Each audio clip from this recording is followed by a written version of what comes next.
nucléaire, donc mon quotidien à moi, c'est d'injecter un produit radioactif, un produit qui contient de la radioactivité mais en très faible quantité. Et ce produit va permettre ensuite de réaliser des images qui vont qui vont aider à poser un diagnostic sur la pathologie d'un patient. Mon métier est essentiel parce que de la bonne réalisation d'un examen d'imagerie médicale va découler le bon diagnostic. Alors ce sont des grosses journées effectivement, donc moi je travaille à 35 heures. Au jour d'aujourd'hui, dans mon service en médecine nucléaire, je travaille en 10 heures, donc, ce qui est agréable parce que je vais alterner des semaines de 3 et des semaines de 4 jours. Donc 10 heures, ça peut paraître très long, mais on est bien occupé et les journées sont vite passées. Moi je travaille en semaine, on peut travailler aussi le week-end, on peut travailler la nuit, on peut faire des astreintes, des gardes. J'aime ce côté avec le patient, pouvoir discuter avec lui, pouvoir un petit peu le guider, le rassurer quelque part.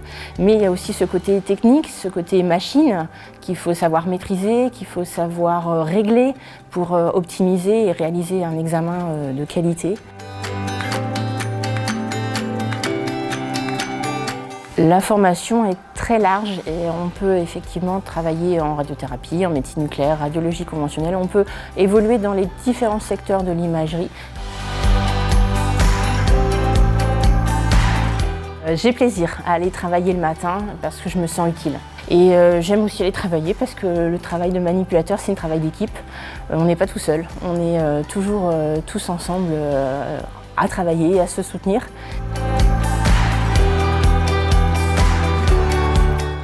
On va avoir un lien étroit avec les médecins, mais il y a aussi également des aides-soignants, des infirmières. J'ai la chance d'avoir une infirmière dans mon service, des pharmaciens, des préparateurs en pharmacie, des agents de surface.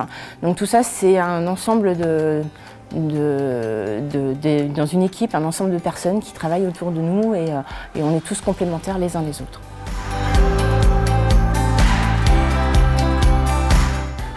Le stéréotype du manipulateur, c'est que le manipulateur est un presse-bouton. Voilà. C'est souvent l'image qu'ont les personnes qui ne connaissent pas le métier. Donc il faut savoir que le métier de manipulateur, oui effectivement, il ne faut pas s'arrêter à la personne qui vous fait votre radio des poumons. Il y a tout un travail en amont de préparation de votre examen, de réglage de machine, et il y a aussi tout un travail de traitement d'image derrière que vous ne voyez pas, que personne ne voit, mais qui demande beaucoup de connaissances et beaucoup de travail.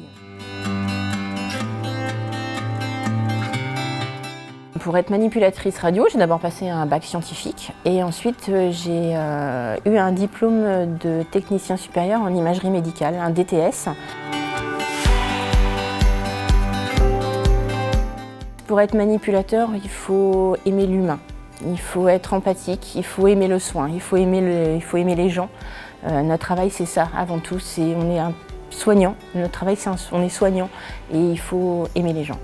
Et après, il faut aussi avoir des connaissances relativement solides en physique, en anatomie. C'est une formation rigoureuse qui demande quand même des connaissances solides.